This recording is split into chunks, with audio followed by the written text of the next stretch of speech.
You're tuned into Everything Exposed. My name is Mr. Swish. I'm your host, I guess you could say, for the time being right now. This is what it is up here. This is our moment.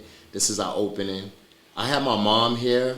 This is Kimila Middleton, originator of the Heiligers. You know, I'm still a Heiliger, so I carry on that. But I always look at my mom to be a Heiliger first, and I was taught to have a lot of pride in that name when I was coming up as a youngster. There's a lot of things that we're gonna discuss today, Mom, that impacted us from the beginning to probably where I am today. One of the most impactful things that my great grandmother,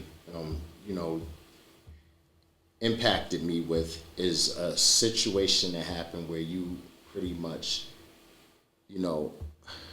were in treatment at 17 years old and kind of just, was at this gala with Nancy Reagan and just kind of like told your whole story and broke down and was embraced by the First Lady. And I was a little kid watching that, and it made me have so much respect for you. And although confusing, I want to get your take on how, you felt and how you feel to this day about, how those situations, some of those situations that we went through as a child, pardon me. Well, I want to say thank you for having me on your very first podcast. I feel honored, and I'm very proud of you. And so I would like to start off by saying that the journey's been long and it's been hard at times, but it's worth it, We don't always see that, but it's worth it. When I got pregnant with you, I was 13 years old. And your father was very abusive. It was not a consensual situation. At 14 years old, I hit the streets with you because of circumstances beyond our control. And I had to figure it out on South Road, Jamaica, Queens. Sold drugs a little bit, did some other inappropriate things a little bit. And then the anger and the resentment and the pain that I endured just came flushing back towards me like a floodgate, And I didn't know how to deal. And I met some people that didn't know how to deal with life either. And they introduced me to drugs. And so before long, I was an addict on crack cocaine, out on the streets, addict. And you was with me. I was taking you wherever I went. And it did get out of control to the point where I had to go into treatment. And in treatment, I had to discuss some of those hard moments. I had to tell the world about those hard moments, and it really got to me, but I had to do it. It was freeing in a way, but what happened was, I guess years later, I realized that I didn't deal with all of those skeletons still. I learned how to get by. I learned how to become a better person in terms of skill. I went on to become a counselor in the field through me completing the program. Senior, director, and running my own facility. Mental health services, switched over, ran my own facility. And then I found out that I had cancer. And when I found out I had cancer, all the anger from the past just came back, of feeling violated by something out of my control. And as a result of that, I started hanging out with the wrong people again. And after 23 years of sobriety, I relapsed.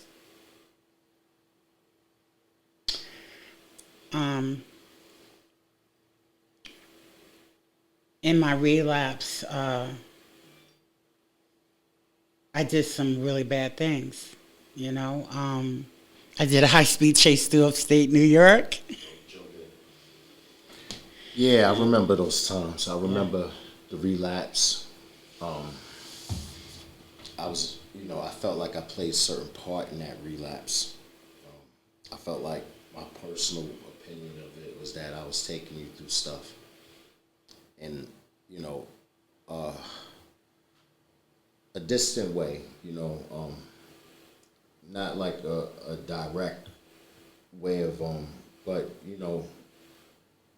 you're worried, and I felt somewhat responsible for what happened, and I felt like I enabled it to occur, and I dealt with that a lot in my time during the 12 years that I was in prison. I felt like maybe my choices may have affected my mother and her choices, and it caused a total breakdown where we feed off each other's energy and strength. But really, no. I take total responsibility. It had nothing to do with you.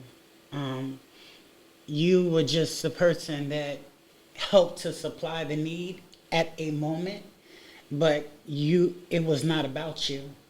It was about me. I was always looking for something, searching for something different, and didn't know what it was until I went to Florida. And even in Florida, when I first got there, I was still like trying to get sober, Now I switched over from crack cocaine to alcohol. And the alcohol was a worse demon because it was legal. It's legal. And it was hard. It was easier to get. And, you didn't know this, but I attempted suicide a few times. I tried to do a drug and alcohol overdose. I just didn't want to live. I didn't feel like I could get sober. I didn't feel like I just felt like I couldn't escape everything. I couldn't escape the memories from the past. I couldn't escape what I inflicted upon my children, as a result of my addiction. My husband, who I'm married to 37 years, what I took him through. It was just too much to bear looking at them. Until one day, I got so drunk I was in a blackout. And I hit your father. And ruptured the cornea, and his eye almost took his eye out. And they arrested me. And I went to jail. And I called my mom and I said, I need help. And she said, okay, what's the bail? And I got bailed out, and I went straight to an AA meeting. And that was the best that I could do in that moment. I went to an AA meeting, and I have never stopped since. I will be celebrating 6 years of sobriety. And how I keep myself from the demons from the past, because that's the bigger issue. Like, how do you keep away from the demons, right, that possess you and that possess and take over your life? And so the way that I do it is, one, I go to meetings. One, I have a sponsor. Two, I have friends today that I have something in common with, that we believe in the same things. But most of all, before any of that, When I went to that AA meeting, a week from then, I went to the church that I was going to, and I gave my life to Christ. And so my journey over the last 6 years of recovery has been about putting God first and my recovery second. And then comes everything else. Because if I don't have that in order, I can't live. And there's rituals that come along with that. Like, I don't know if you saw in my room, I have my books. You know, I have my meditation that I do. I have the word that I read. That's what I do today. But I do one thing a step further from that. I prayed and I asked God, what would he have me do to deal with the demons? He put me in a neighborhood that I thought I would never be in. Gave me a facility to run a house with women who were just like me. And that's my calling right now, to work with women who were just like me.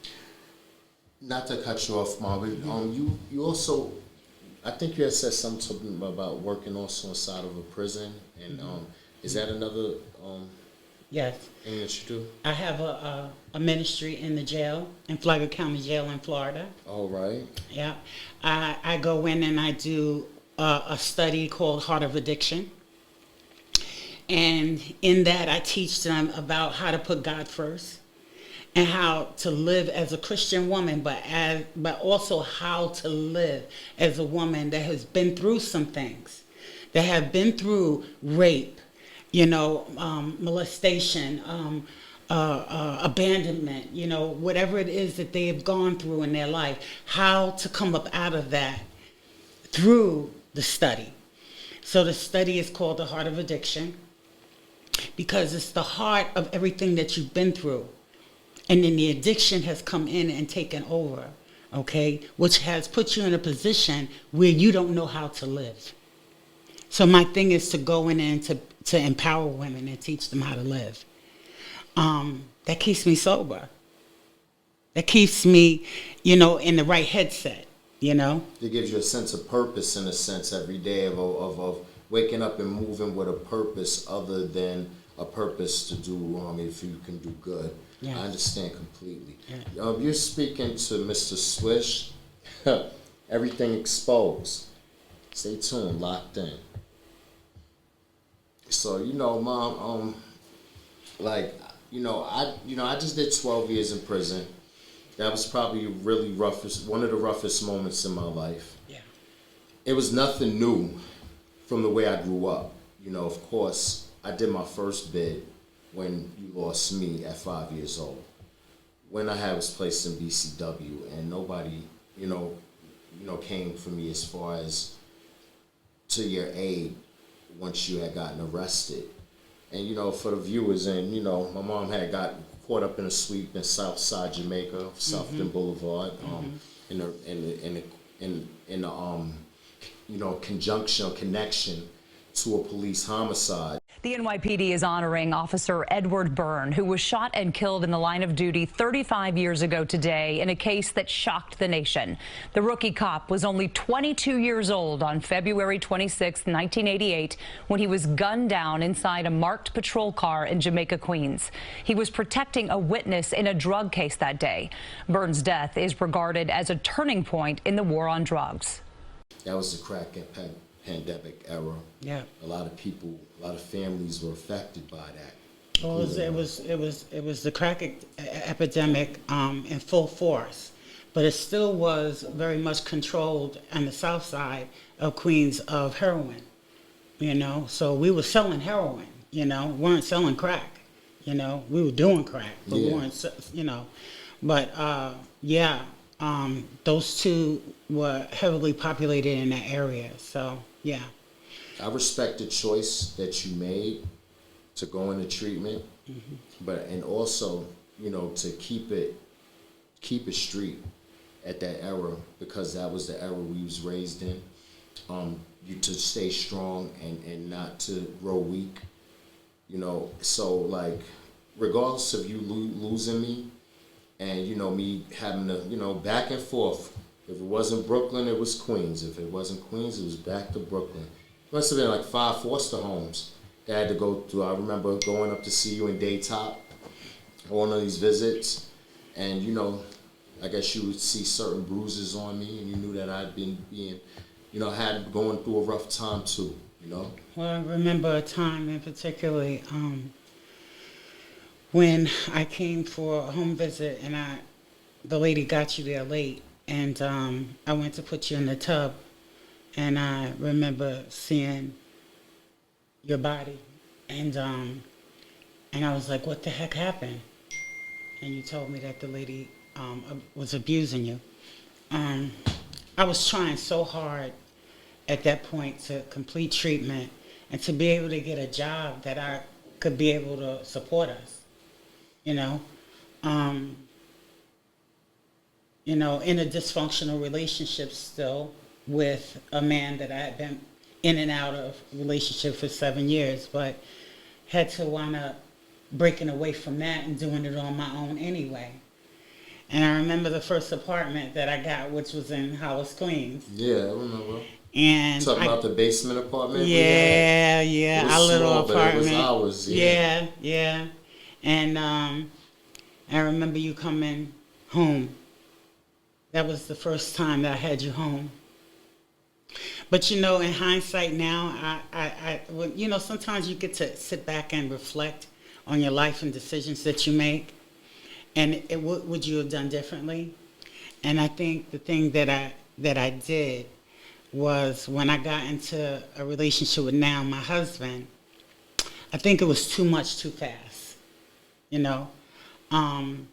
I was looking for love, and I was looking for somebody that would come in and take care of us, and he just seemed to be that person, but I realized, through conversations that I've had with my sponsor and things like that, I realized that I could have made a different choice, to give us more time to bond, But it didn't work out that way, but, to just think about it.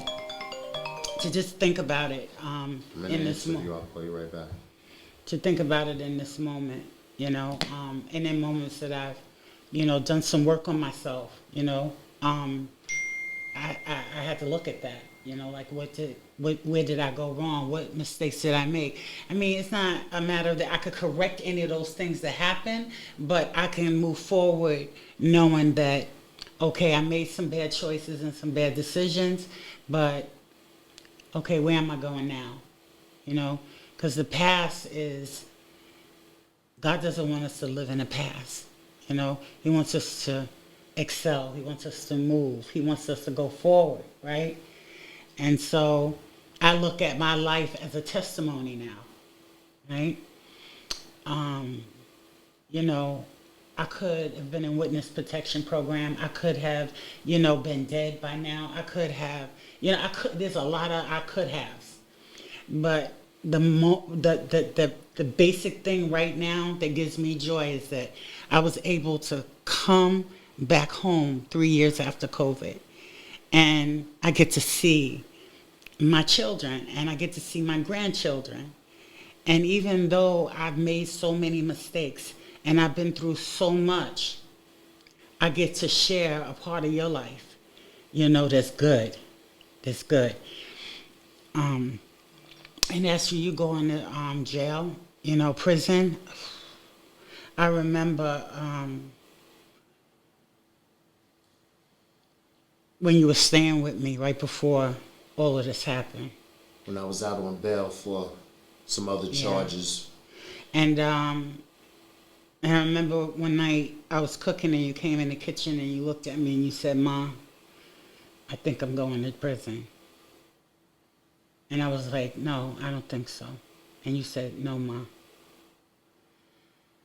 And I said, "Well, if that happens, you just got to go and do what you got to do. You got to hold it down." And I mean, I was messed up I was messed up on drugs at that point, but I still believed that that wasn't going to happen. And when it did happen, I was in jail on a DWI charge, a violation of probation. And so I was locked up for 7 months. And what was that like for you, being locked up for the first time like that, where you didn't make it past Central Booking and you had to really go in? What was that like for you? Well, when he first locked me up, I was so drunk that I had wrecked a car. I done wrecked a few cars, but that was the last car. Thank God, that was the last car I wrecked, right? But I was drunk. I didn't come out of the fog until probably 3 days of being in jail. And when I went in front of the judge, he looked at me. He said, Miss Middleton. He said, okay, the last time you was in front of me was exactly 4 years ago, and 11 months and 30 days. So he says, you had 1 day before your 5-year probation was up, and you're before me? He said, okay, take her back. And he had them take me back every month. And I had never been in jail before. I mean, I've been locked, I had gotten arrested, but I was able to bail out, right? That happened maybe on 3 different occasions, right? I was able to bail out. Yeah. But he said to me, you did a high-speed chase through upstate New York under the influence of crack cocaine, and you crashed 5 police cars, and you could have killed yourself and others. He said, and you have the nerve to come in front of me the day before your probation ends. He says, no, you're going to jail. And I think after a couple of weeks of sitting there, I really thought, okay, he's not going to, like, how long can he violate me for, right? It turned into months to months. And every time I went, I tell him, Did this happen in the state of Florida or New York? No, this happened in New York before, and I got on a plane after I got out and went to Florida. Florida right after. I was gone. Yeah, I was gone. But I got to walk with no papers. You got completely off. Yeah. And then put that behind you completely. Yeah, so I could put it behind me and just go on. So Florida was like a new beginning. Yeah, but I still wasn't ready. I still wasn't ready. It took me a couple of years in Florida before I was able to, figure it out. I mean, I got arrested one time for leaving the scene of an accident. And we all know what that was about. But I turned myself in. So that happened. But it took me a while. I went through AA for a year and relapsed. But if anybody were to ask me today what keeps me sober, is that 1, I have a relationship with God, and 2, is my recovery. And I know that at any given point, if I give any of that up, I'm done.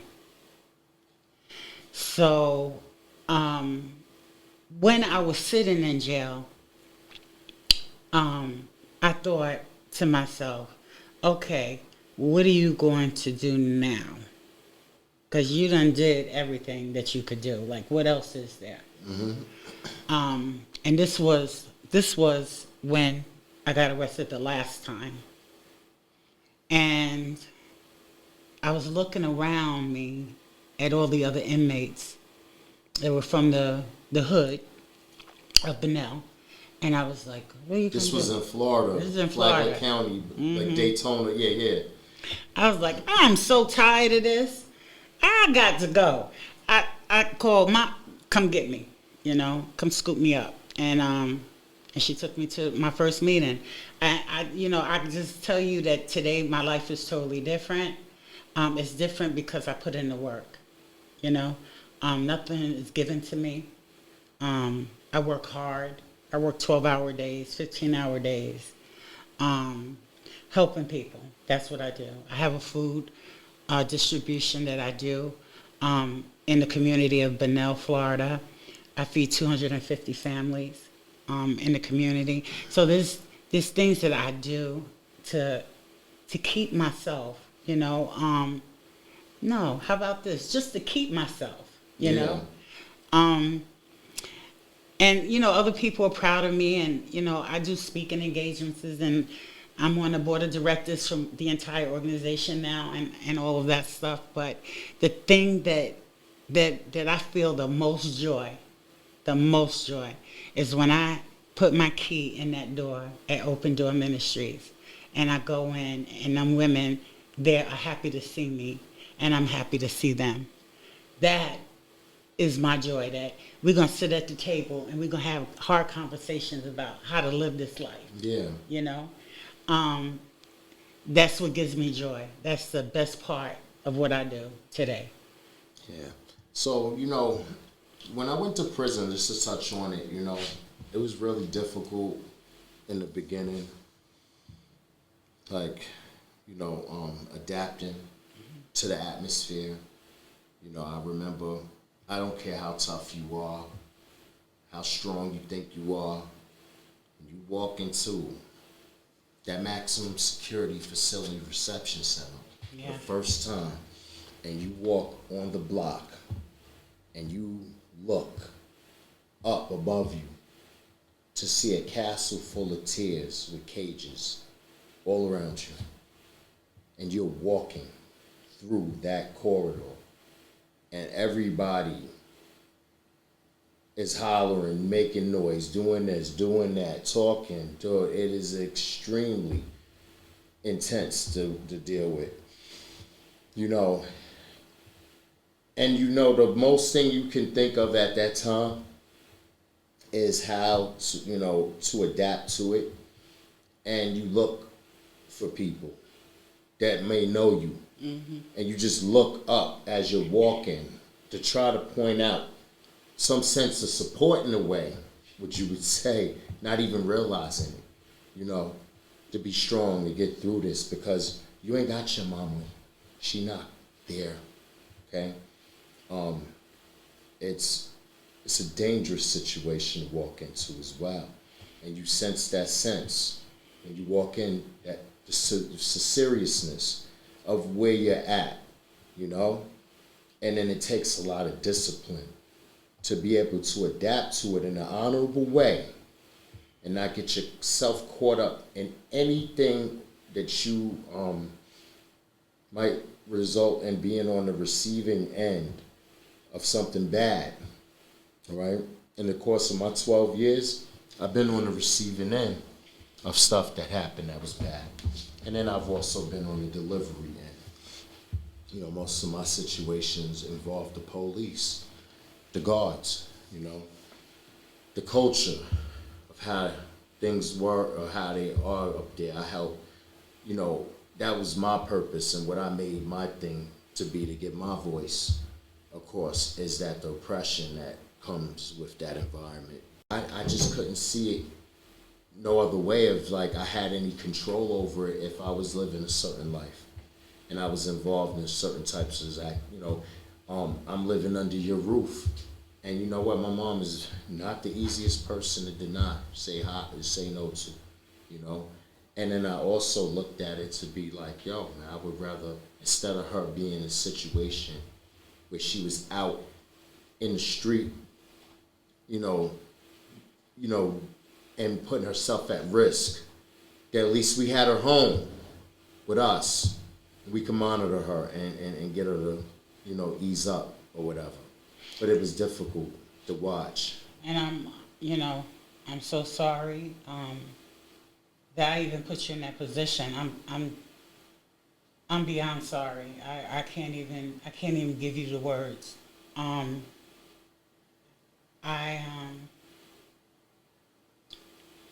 But I made a drastic change. And I can't do anything about, you know, I wish I could go back and change everything.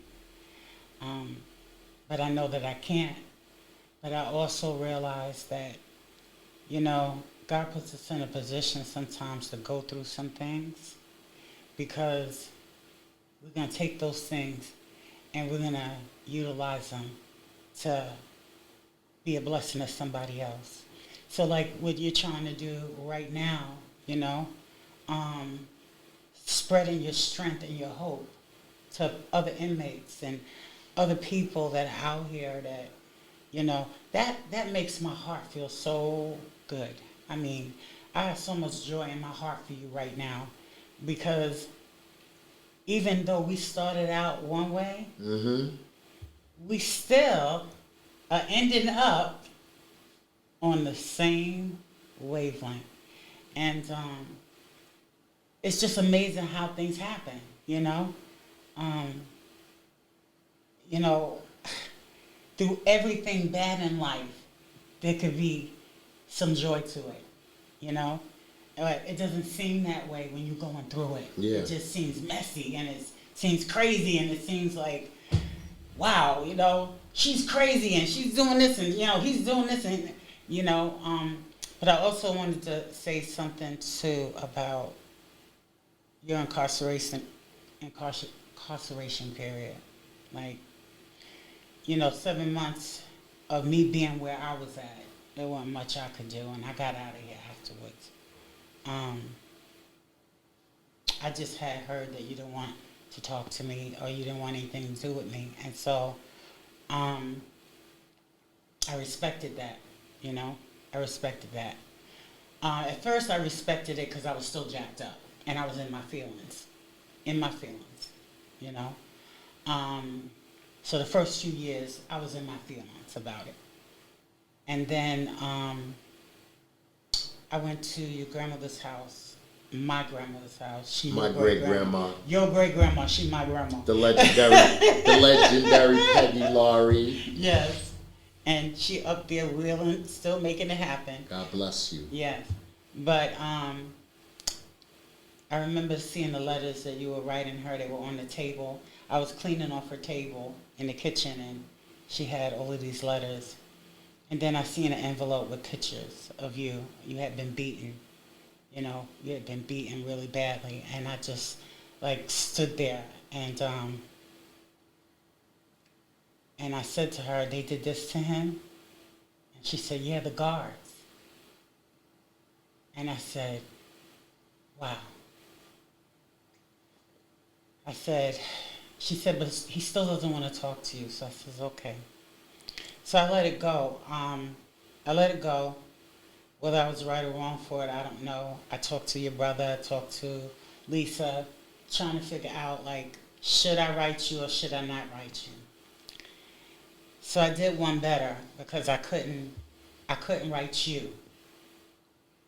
I had a meeting with my sponsor, and she said to me, Kimila, write the letter anyway. I still have the letter. I never got to give it to you, but I have the letter.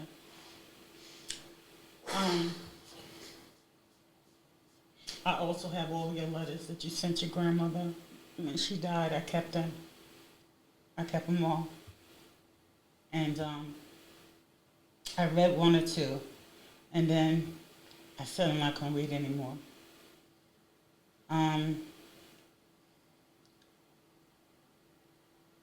I feel so bad for the whole thing, this whole thing and the way it went down. But I know that you had to go do what you had to do. Just like we all do. But I made your grandma a promise. I made her a promise. On her deathbed, I made her a promise. And she made me a promise. I asked her to accept Jesus as Lord because I wanted to see her again in heaven. And she said yes. And this has been a dedicated Buddhist my entire life. She introduced me into the meditation, Buddhist. God bless her soul, this Peggy Laurie. And as a result of that, she said to me, when Derek gets home, repair that relationship. Let him know that you love him. And let him know that I loved him. So, I've been trying to get you alone since I've been home to like kind of sit and talk to you, but I guess what a better time than ever. But you know, she loved you. She tried to hang on, but she couldn't. But I want you to know that I was right there with her to the end. I made sure she was taken care of. I made sure she was okay. And I did everything that she asked me to do. I did that before she closed her eyes. So I wanted you to know that. Yeah, that was hard. That was difficult for me because, I watched her get older. There's times that I woke up in my cell. I call them silent, lonely tears. I look at lonely teardrops. I would compare it to, my brother's grandfather, the late Jackie Wilson. Who we personified growing up and being involved in music. But I looked at it as like in my cell, you wake up and you have a dream that your great-grandmother died while you was in prison. It was one of the worst fears.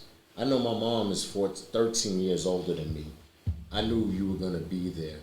I knew that there was no way that I would be able to resist your energy, your spirit for long. I was in my feelings for a lot of reasons, But, at the same time, I looked at it to say, like, where we're at now, I'm happy that we're here. I'm happy that you were able to meet my wife. I'm happy that I got it right. I was about to leave prison. I was walking out, stopped to the law library, say goodbye to all my guys that in there fighting, grinding, and been doing it for quite some time, and that might never see the light of day again in on a free world as liberated people, and they said to me, because they know it was so much that was going on in there that people don't know about. People have no clue how to be supportive, and when a situation becomes overwhelming like that, emotionally, and you just think, what can I do to help this? What can I do anyway to help them? You become discouraged, and then some people justify it, and they find ways to avoid dealing with it, But the love is still there. It happens in a lot of black families too. I want to bring it so people have ways to be able to stick together and be supportive for people when they're in those type of situations. I told the guys, they said, yo, you know what? Rashay said, yo, you should get a podcast, man. That's what you should go home and do, get a podcast. And I said, what would I call it? He said, Everything Exposed, my God. And we was sitting there, we was just all chit-chatting, and, I was looking at it like, wow, I could go home and do that, I could go home and, start a podcast and shed some light on and exposure on some things that, Well, everything's a journey, right?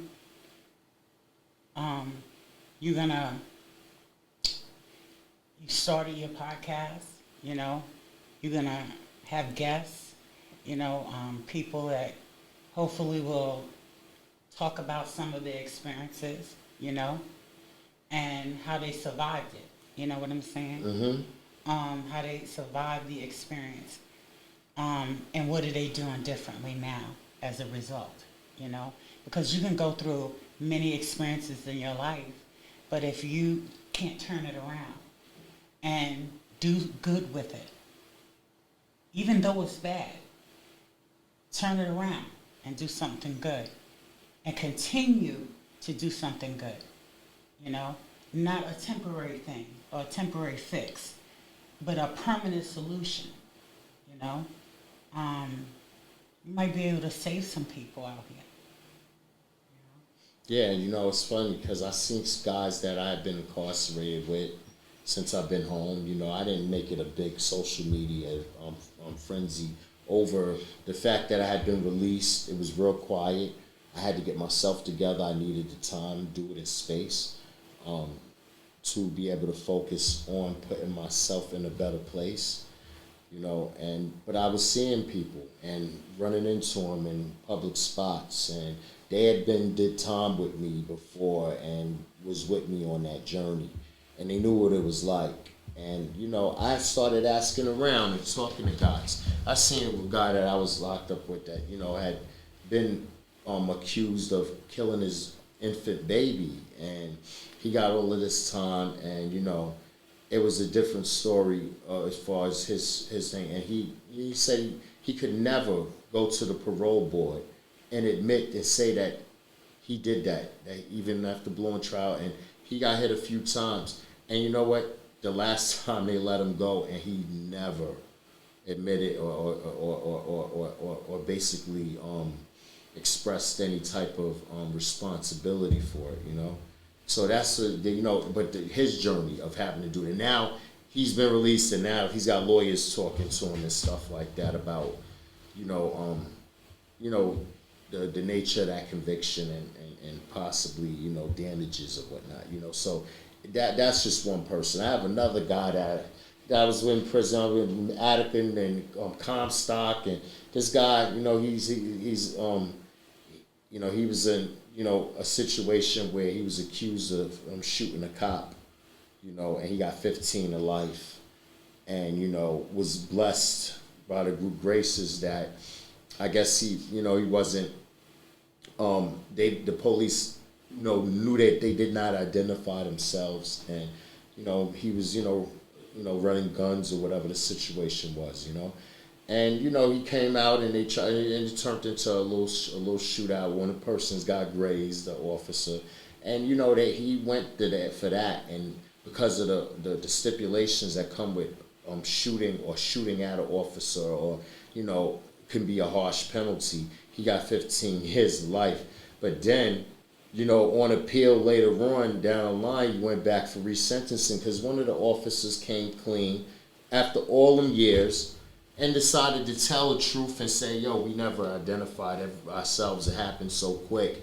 There's no way that we had time to identify ourselves to him, you know, for him to know that he was shooting at a police officer.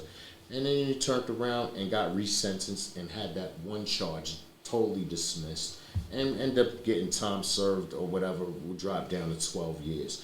But like, it's so many stories. There's so many stories that people have in their energy and experiences, and I would just see people and I just like, you know what, I want to mostly, you know, use these platforms of what people went through in these struggles to also reach to the families of people that you know, are incarcerated, the ones that suffer probably the most next to that person, you know, because they just feel hopeless, they feel helpless, and they don't know how to help, or they just feel like it's a waste to do so, you know, and just kind of wait for that person to thug it out. But what about the people that, you know, have 20 or 30 years, you know what I mean?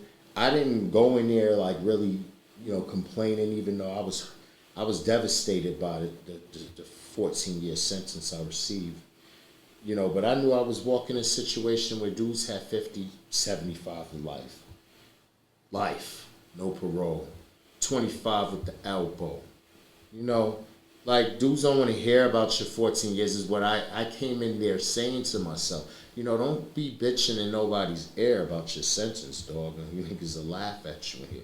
You say, you're 14, I got that in already, and some, you know what I mean? And then I seen dudes with real throwback numbers on their jersey. You know what I mean? And you look at those 82 numbers, those 80 to 79 numbers, and you see a guy moving around through the jail, and you watching them just get frail, you know? And you know, you see what the reality of that shit is. And then you understand that, yo, this is not somewhere you want to die at, you know?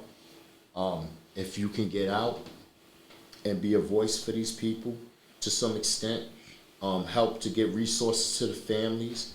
Like, you know, some people could call like IG because they're being abused or harassed or, you know, some way in a situation where, you know, they might feel in danger at the facility they're at.